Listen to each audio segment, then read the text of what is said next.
Hello folks, Dick Fairburn here.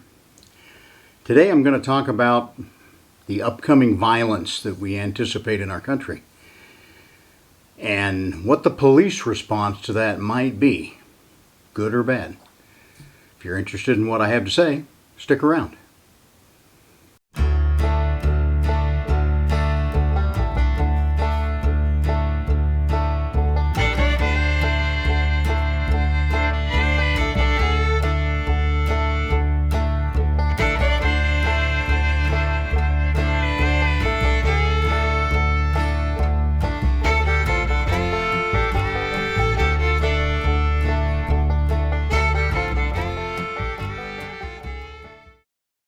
Start off talking about some police failures that we've seen here in the United States in the last few years. One that recently made the news was the school shooting in Uvalde, Texas. That was absolutely one of the worst police school shooting responses we've seen in this country. Shameful. The school district police chief and another officer were recently charged criminally for 10 counts of child endangerment and known criminal negligence. Now, in a way that's a good thing because they're being held to account for what they did, or more importantly, what they didn't do on the day of that school shooting. But realistically, the chances of them being convicted are probably kind of low. I'm going to talk about Parkland, Florida here in a minute, and you'll see where a very similar attempt there failed. The Supreme Court has ruled that police agencies have a general obligation to protect society. But they have ruled that police agencies do not have a specific requirement to protect a specific person. So attempts in the past of charging cops criminally for not rescuing someone or not taking an action to save someone's life, they've fallen on their face. And this one might too.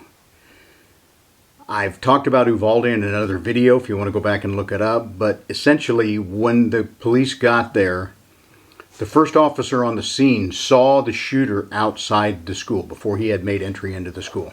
And the shooter had crashed a truck and fired some shots outside to begin the incident. When that officer arrived, he saw this man armed with an AR-style weapon, and he called in on the radio and requested permission to engage the target. Now, I'm not sure exactly what kind of situation he was sent to in the initial dispatch. There's a lot of information about this incident that have not been released and probably will never be released unless it is done so in a courtroom setting. But this guy asked permission to shoot an armed assailant who was headed for a school. I don't know how they train their cops a little bit differently in Texas maybe than they have. I've worked in both Illinois and Wyoming, but you don't need permission. If a cop doesn't go out with permission to shoot, then he's no good out there. It's kind of like James Bond, License to Kill. Okay, if they train you and issue you a weapon, then you have a license to kill under certain circumstances. You don't have to ask permission. But he did not fire. The shooter got into the school. For more than 70 minutes, there was no police action taken. Initially, an entry was made. Some cops tried to get into the two rooms. I believe they're linked by a common door. The shooter fired at those officers. One officer was minorly wounded. It's my understanding he took some wood fragments, splinters blown into the side of his face. They backed off and did nothing for over 70 minutes. Now, I mean, at the very least, someone could have been sent to kind of peek in the windows from the outside and see if they could gather some intelligence. But the police chief in particular just hunkered down in a doorway with his cell phone and did nothing. Now, this is the police chief of the school district police, not the local police, local city PD. Okay, so 2 officers charged, terrible school response. And we'll see what comes of that. Parkland, Florida, I mentioned that. Uvalde was in 2022. Parkland, Florida school shooting was in 2018. School resource officer assigned to the high school heard the shots being fired, saw children fleeing out of the building, and did nothing. And it wasn't just him. Several other members of that agency were dispatched to that school shooting, and in a couple of cases they traced back with either their in-car computers or pinging their cell phones, and they found out that when they were dispatched to the school shooting, they literally turned around and went the other direction. So I believe a total of 6 officers were eventually fired there. The governor in Florida, then when DeSantis took over as governor, he fired the sheriff, which he has the authority to do there. That sheriff attempted to get his job back and hasn't. When you have a whole department of cowardice, you have to look at the top. And there was another major active shooter incident in Fort Lauderdale, Florida, a year or two before the Parkland school shooting, same jurisdiction. This was a guy that flew into the airport with guns in his checked baggage. When he picked up his checked bags, he went into a restroom, took the bags out of the luggage, loaded them, and went active shooter in that area of the airport. That was another total disaster that went on for hours and hours and hours, longer than it should have. Same agency in charge. So, as far as I'm concerned, when you got an agency that screwed up, look to the top. Sheriff needed to be fired. Governor DeSantis did it. The school resource officer was later charged with 7 counts of felony child neglect and 3 counts of culpable negligence and 1 count of perjury, lying about what he did. Okay, he was exonerated. So, it's very difficult to get cops charged criminally for not doing the right thing. It's easier to get them charged criminally for doing the wrong thing. The more recent one, ATF raid in Little Rock, 2024. This is one of many federal raids that point to the tendency of these federal law enforcement agencies to, in my opinion, vastly overreact to the kind of investigations that they're dealing with. And when they get search warrants to go into a house, they almost always get them as no-knock warrants if they can. They will almost always hit them in very early morning hours before daylight. If they can, they will show up with overwhelming SWAT-level assets. I'm not sure where they got this mentality. It has evolved over a number of years, but it has become very commonplace for most all of the federal agencies to behave this way. And in my opinion, there is no justification for about 99% of the raids that they run in this fashion. This was the guy ran the local airport for the city, highest paid official in the city, very well-known guy in the community, liked to collect guns, would buy and sell a lot of guns, and did so often at a table at a gun show. He was not a licensed dealer, and under the laws he was, under the kind of sales he was operating under, he didn't need to be. They hit this guy. They suspected of him dealing guns without a license. They did a no-knock raid at 6 o'clock in the morning. It's important to understand they did not have an arrest warrant for the suspect. They had a search warrant for his house. Now, in order to search this man's home, they did not need him to be there. And in fact, they had planned the raid for a week earlier. And there's footage of them all meeting in a parking lot somewhere at dark 30 with both ATF and local police officers. A lot of federal agencies will ask local agencies to assist. They get more manpower, and I think they get some deniability. If something goes bad, they're going to try to shove it off as much as they can. I'm sorry to say that about federal agencies, but my opinion of federal agencies has just degraded massively in the last decade or so. They canceled the raid the first week because they found out he was out of town. He was not there. Okay, he did not need to be there to execute a search warrant. In fact, in some ways, it's an advantage not to have the suspect there because you have more free run of the place and he's not able to dispose of evidence or something like that. So in a matter of really less than a minute or so of when they knocked on the door or announced, they had broken the door with forcible equipment. They had taped over his doorbell camera when they first arrived. Both ATF and the local agency were supposed to be wearing body cameras. None of them were. So this man is awakened at 6 o'clock in the morning, hears his front door being bashed off the hinges, gets into the hallway with a gun to protect himself and his family, sees people in the hallway, and as one report said, he shot at their feet to try to drive them back, and one agent was shot in the foot. Okay, they've got gunfire inside the house. They've got one agent that's been hit. Those agents returned fire, hit the suspect in the head, killed him. It's already been ruled a justified shooting. And when law enforcement is fired upon, they are certainly well within their legal right to return fire. And they did. The point is, why did they need to be there in the first place? It's very questionable whether this guy violated any laws at all. Might have violated some of their administrative regulations, but some recent Supreme Court rulings are going to strike those regulations down massively as these things are sorted out. So even if he did violate a regulation or a law, why did you need to do it at dark 30 in the morning to wake this guy up out of a sound sleep and catch him off guard? This guy's a known part of his community.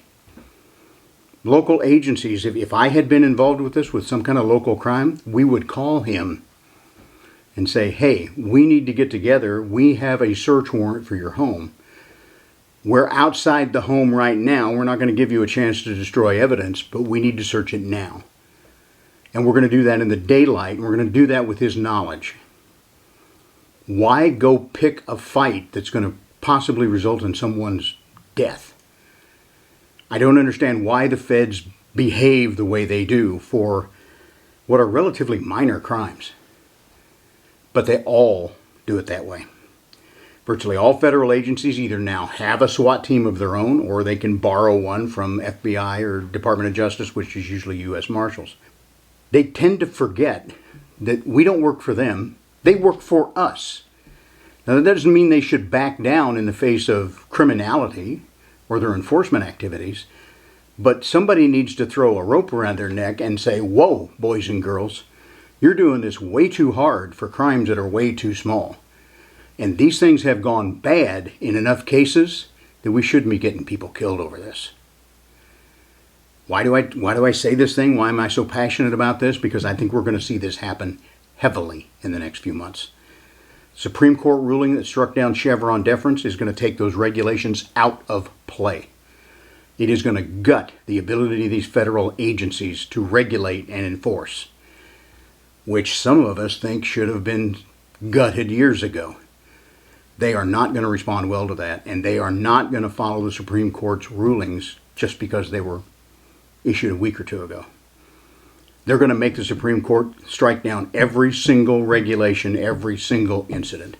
They're going to kick and scream as long as they can to keep this style of enforcement that the federal agencies hold so dear now. So, I think we're going to see more of this. The Democrats, the leftists, are going to be in charge of this country, at least in terms of the presidential Oval Office, at least until January.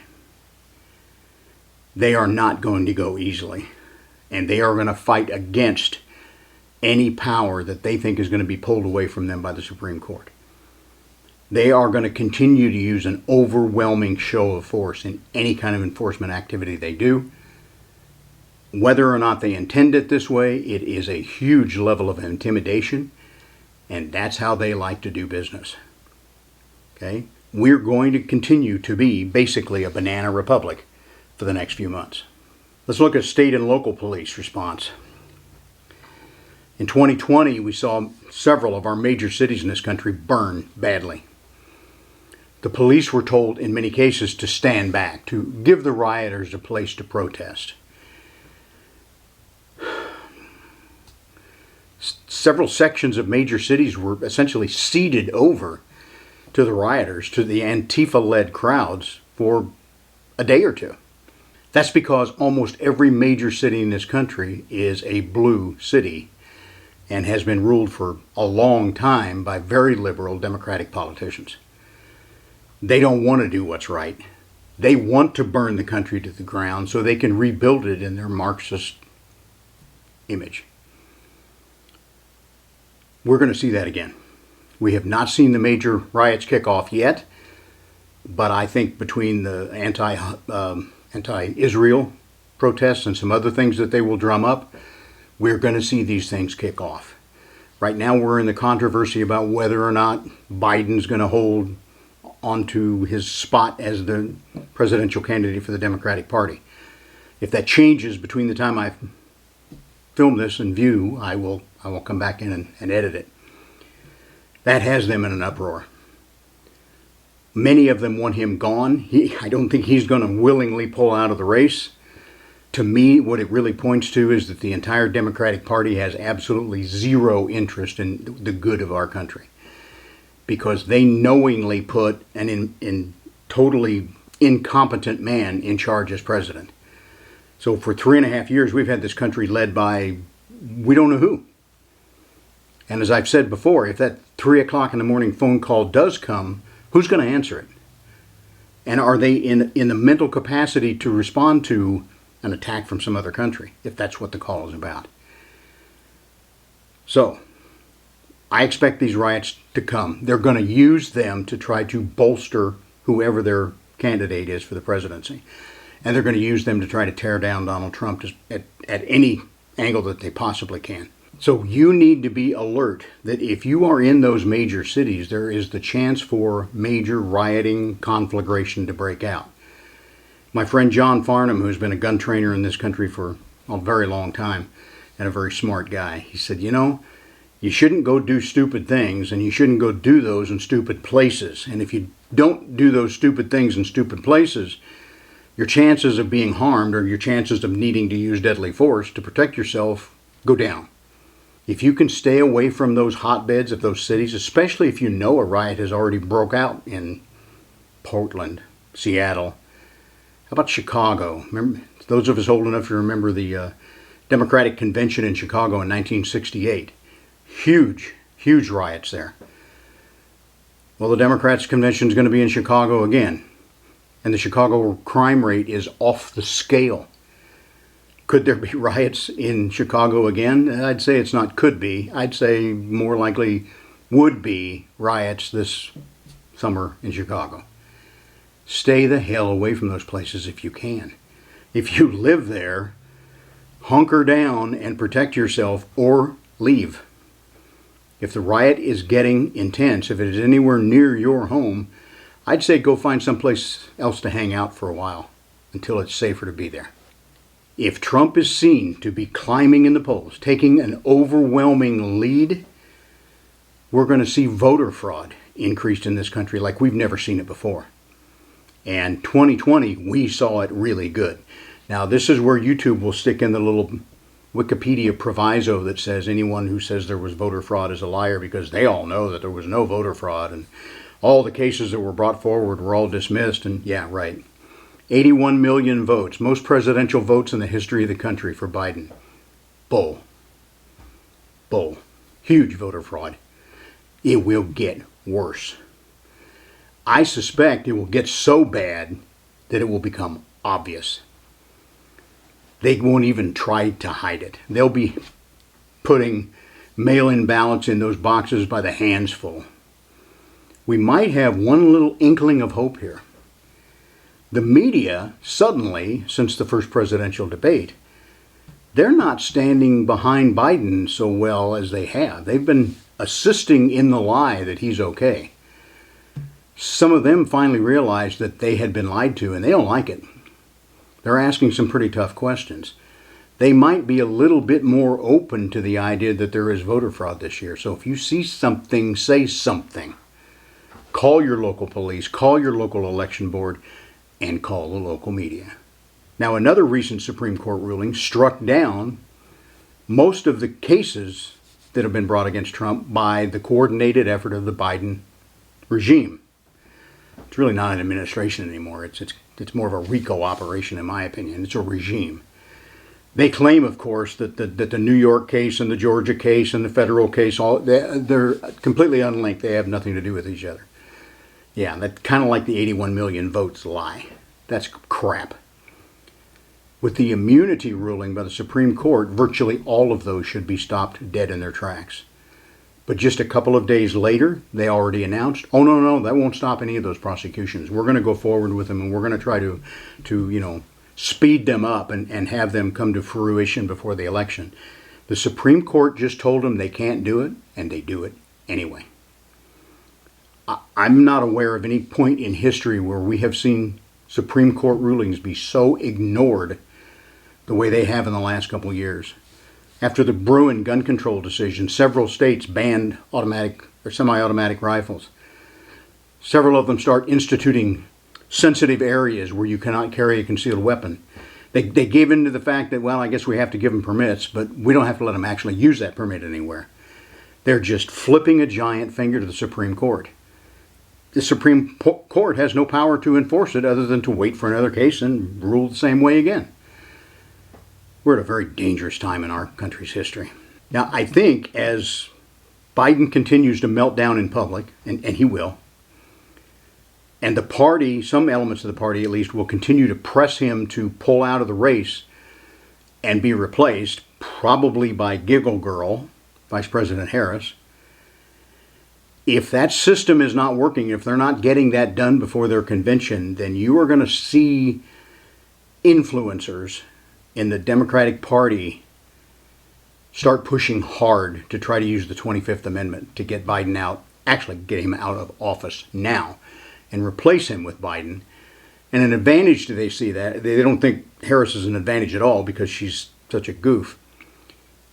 But the advantage is then she can run as an incumbent, which I'm not sure is going to help her very much. Those left-wing influencers are calling Supreme Court immunity, presidential immunity ruling.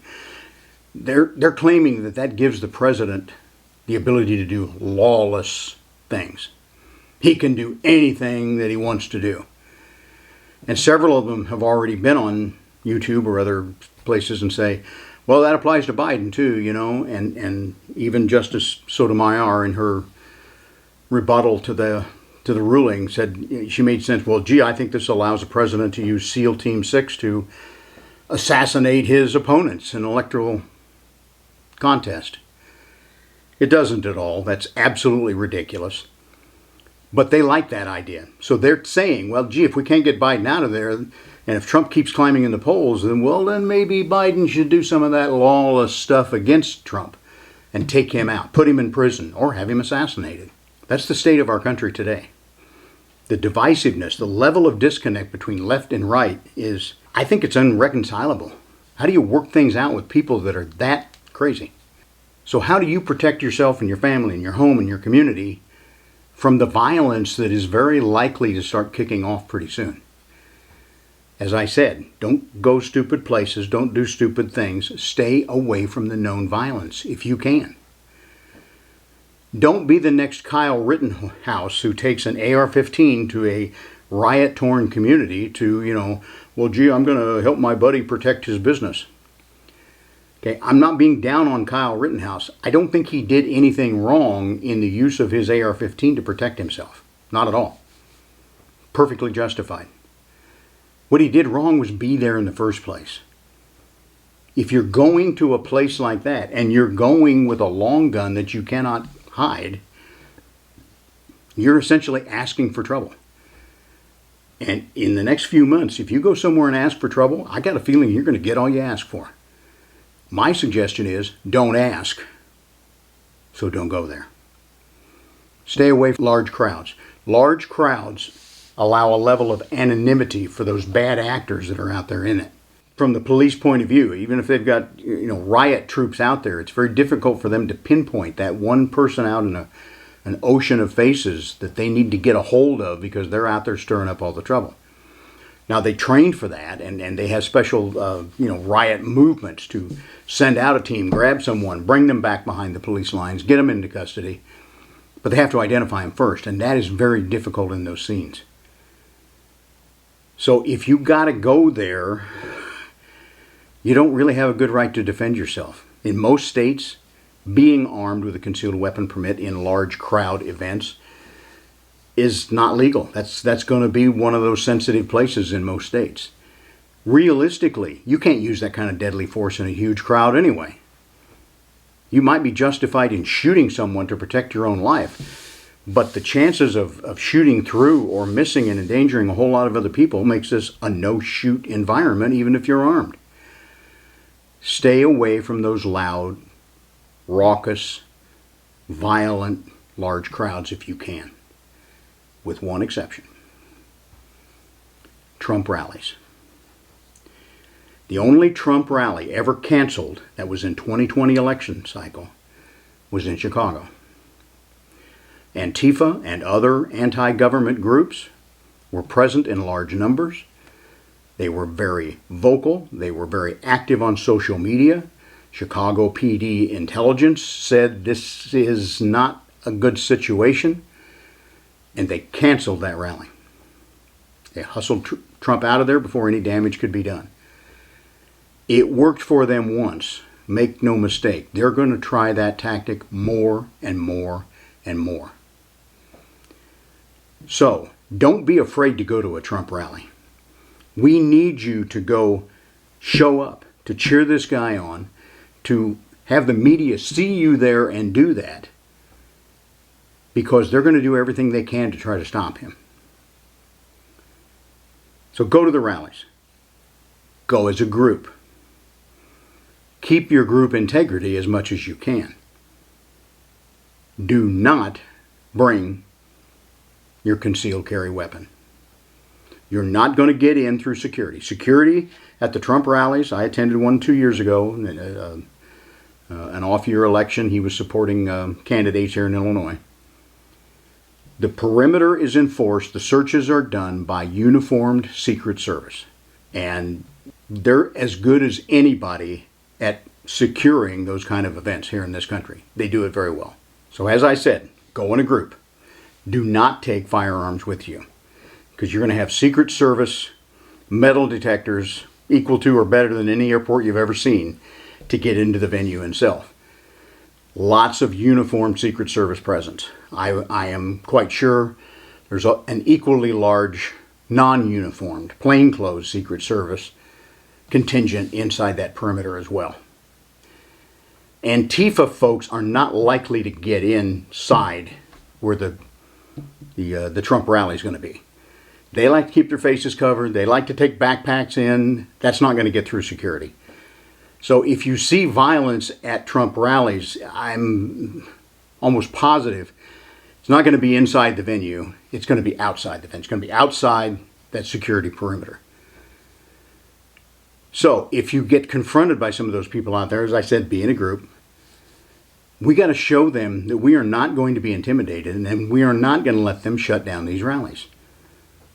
Because the left is going to try anything they can to stop these rallies, especially when he really pisses them off and goes to blue states or blue cities. Because he is going places where Republicans traditionally don't win. And I think it's effective. I think it's a great idea. I think it could get him a 48 or 49 or 50 state win. It could be a huge landslide the way things are headed. And the Democrats who are in charge, that 10% who actually might know what's going on, they know that too. So they're going to fire up Antifa. BLM doesn't seem to be a player anymore, but we have no idea what kind of groups they're going to fire up to try to cause problems. If you're outside of the venue, it might not be a bad idea to be armed with a couple of different things other than firearms. First of all, pepper spray. If Antifa is out there stirring up the crowd that's trying to get in through the barrier, I don't think the Secret Service is going to leave that barrier very far. They're going to leave that outside to local, county, state law enforcement.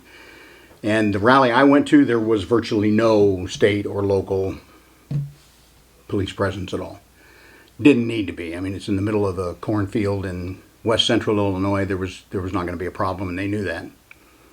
But if these things get to populated areas, which is where most of them take place, if Antifa's out there making an ass of themselves, give them a face full of pepper spray. If you really want to do a good job, I'd get the bear spray that you carry for the western mountains.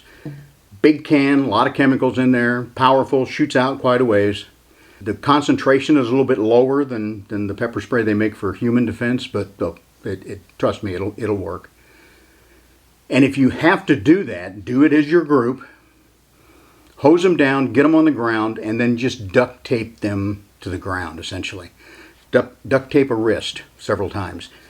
Go to their opposite ankle and duct tape that so they can't get up and leave. Now, are you committing an assault when you do this? Yeah, technically you are. But I know what I'm going to say. Hey, they were hurting people. They're causing a big problem here. I'm just making a citizen's arrest. So I shot them with some pepper spray. I duct taped them so they couldn't leave very easily. I called the local cops and say, hey, you got a rabble rouser here that you need to deal with. And if I can get his cell phone, I'm going to get it. And I'm going to give that to the cops and say, here, he dropped this. Because with that cell phone, if they can get a few of those, they can start logging into those things and see who's behind all this. All of these protests are organized. They are not spontaneous. They're organized by nation-led groups. Let's see if we can tie those groups together. Let's see if we can tie those groups to the Democratic Party. Because I guarantee you, at some level, that's where the directions are coming from.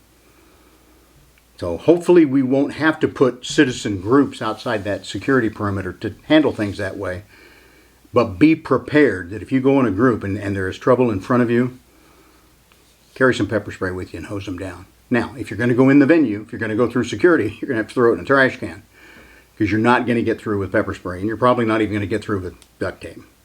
I would not use handcuffs. I would not use metal, physical restraints of any kind like that. Just use simple stuff. But we got to make sure we don't take any shit from these people.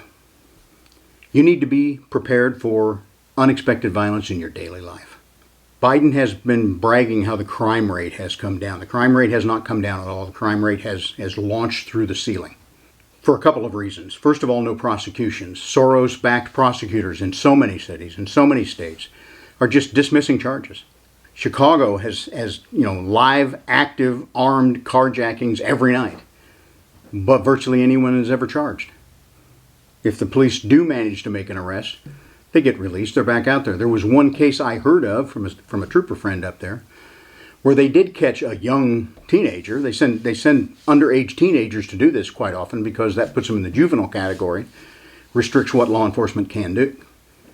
But when they caught this kid, they found out it wasn't his first carjacking in the night. It was his second, or maybe his third. They weren't sure.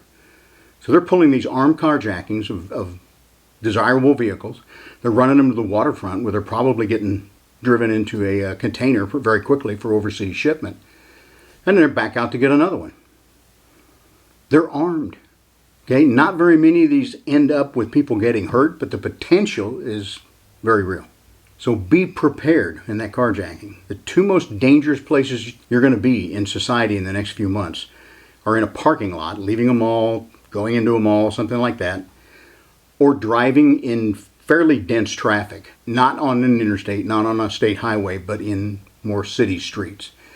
Because that stop and go traffic on the streets or that leaving a car in the parking lot is the most opportune time for these people to show up with a gun and steal your car. Cars are getting more and more difficult to steal with more technology being built into them.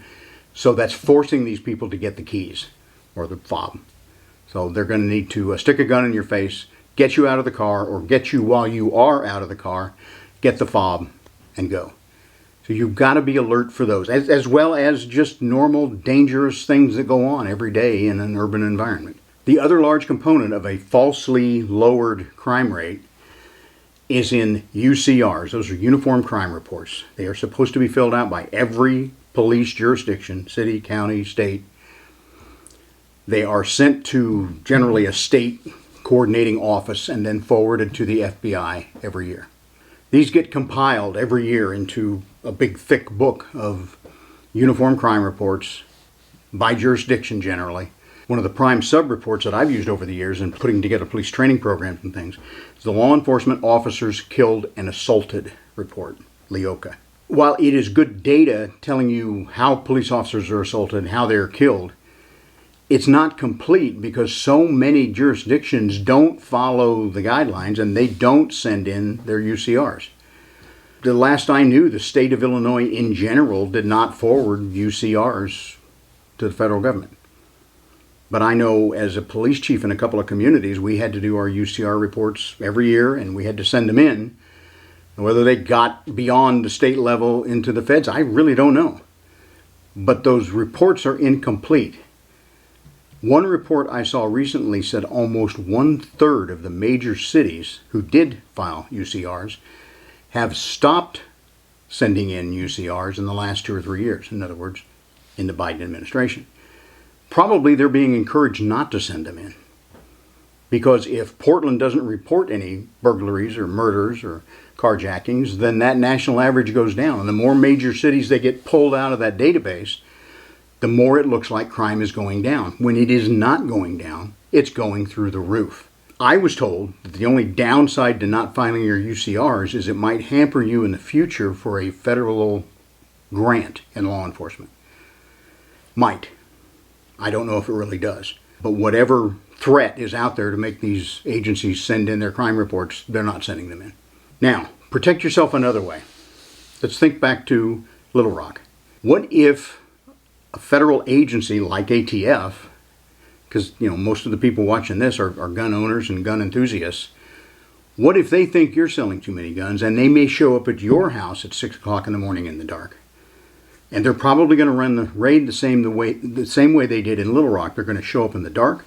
They're going to give you no notice other than maybe on the door. In this case, they said they had a police car in the street turn on their red lights and sound the siren. That was their notice that the police were there to do a search warrant. If you got a good home, you're not going to hear that much out there. When they showed up, not wearing the body cameras they're supposed to be wearing, they immediately taped over the doorbell camera. So if this guy wants to look at his system, here's something going on, fires up his Ring camera to see who's out there, it's blocked.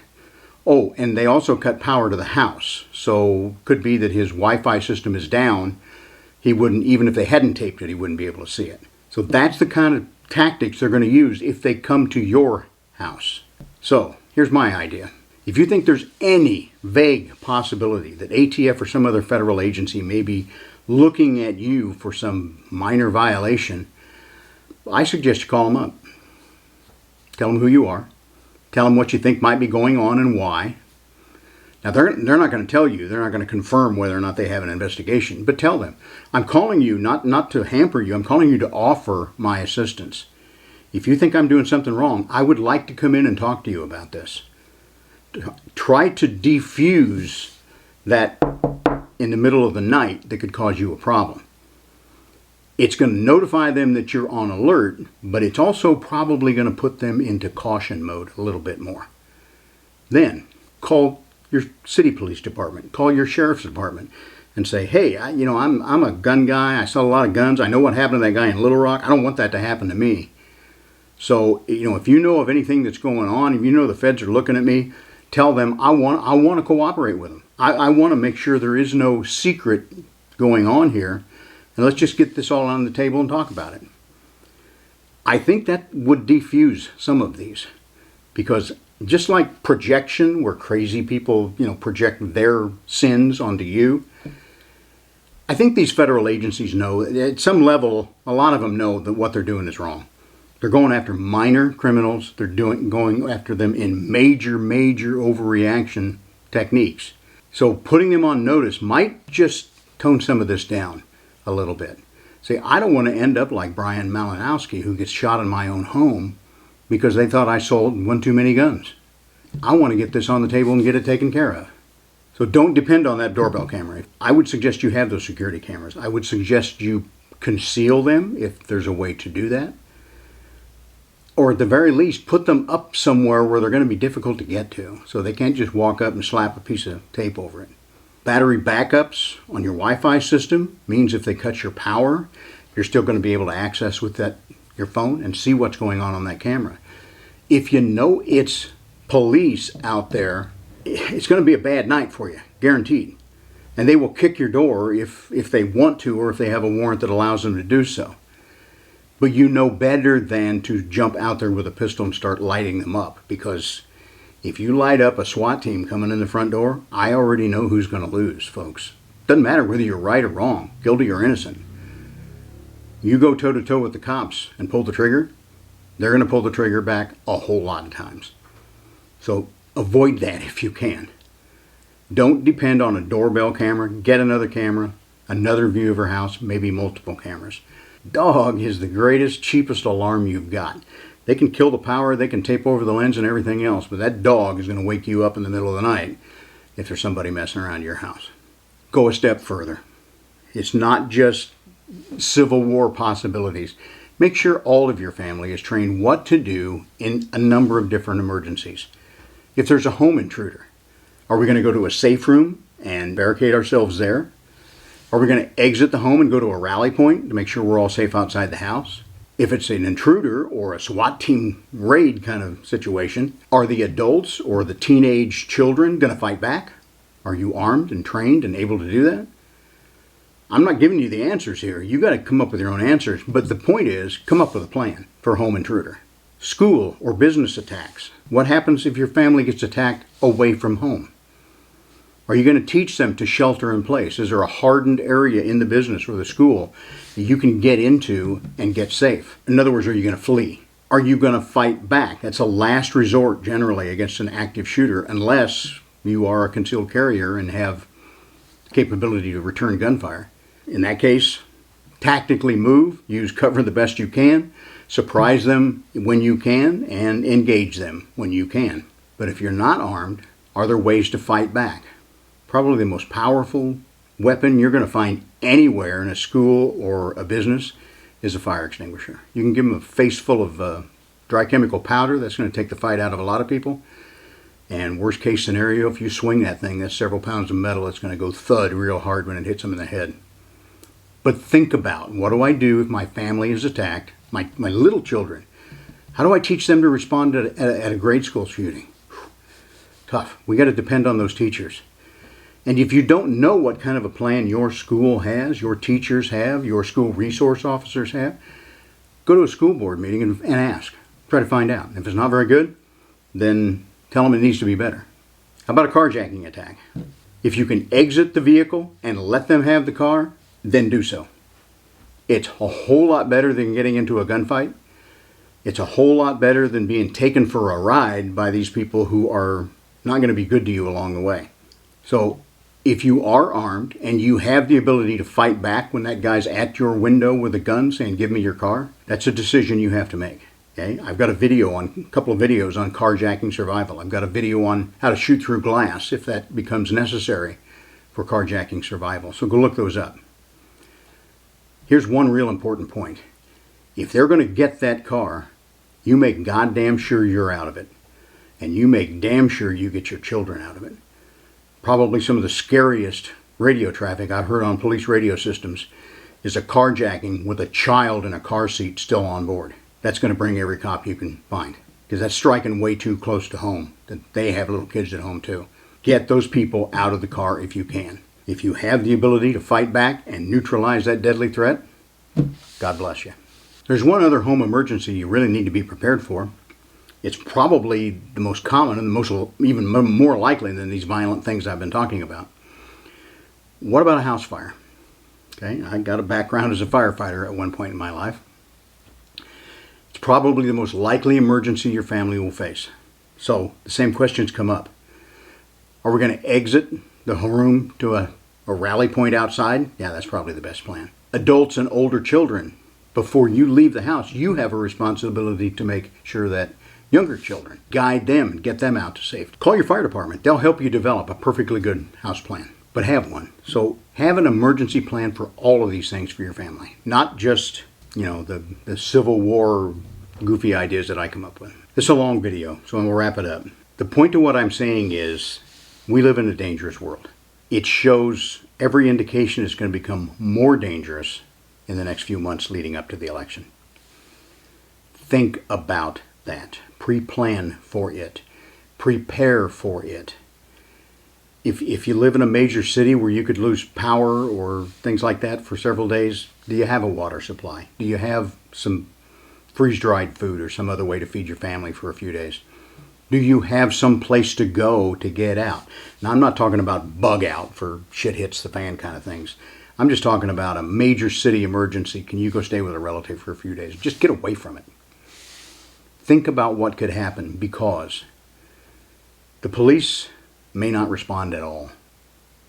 You may call 911 and they may never show up because they're just too busy doing other things. An even worse side of that is with some of our federal agents. We're going to see them push the limits of what they can do in light of these Supreme Court rulings.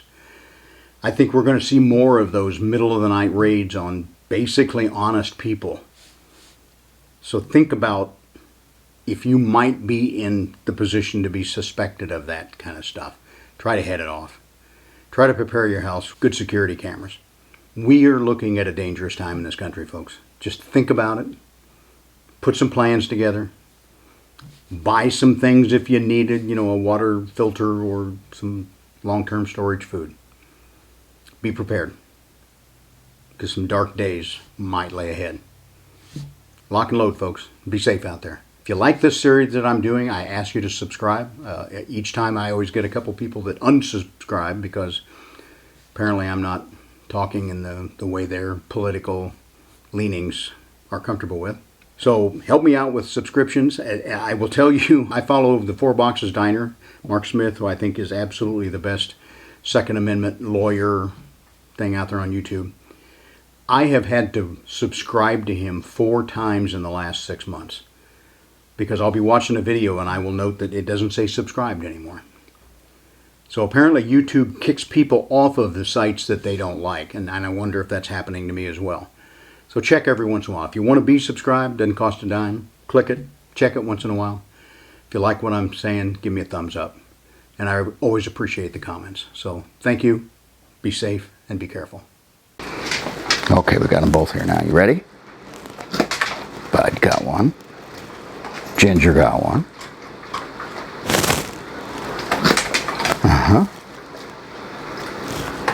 Oh, she missed it. She usually gets them, doesn't she, Bud?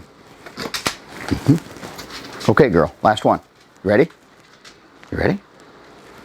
Yeah! That's all there is till next time.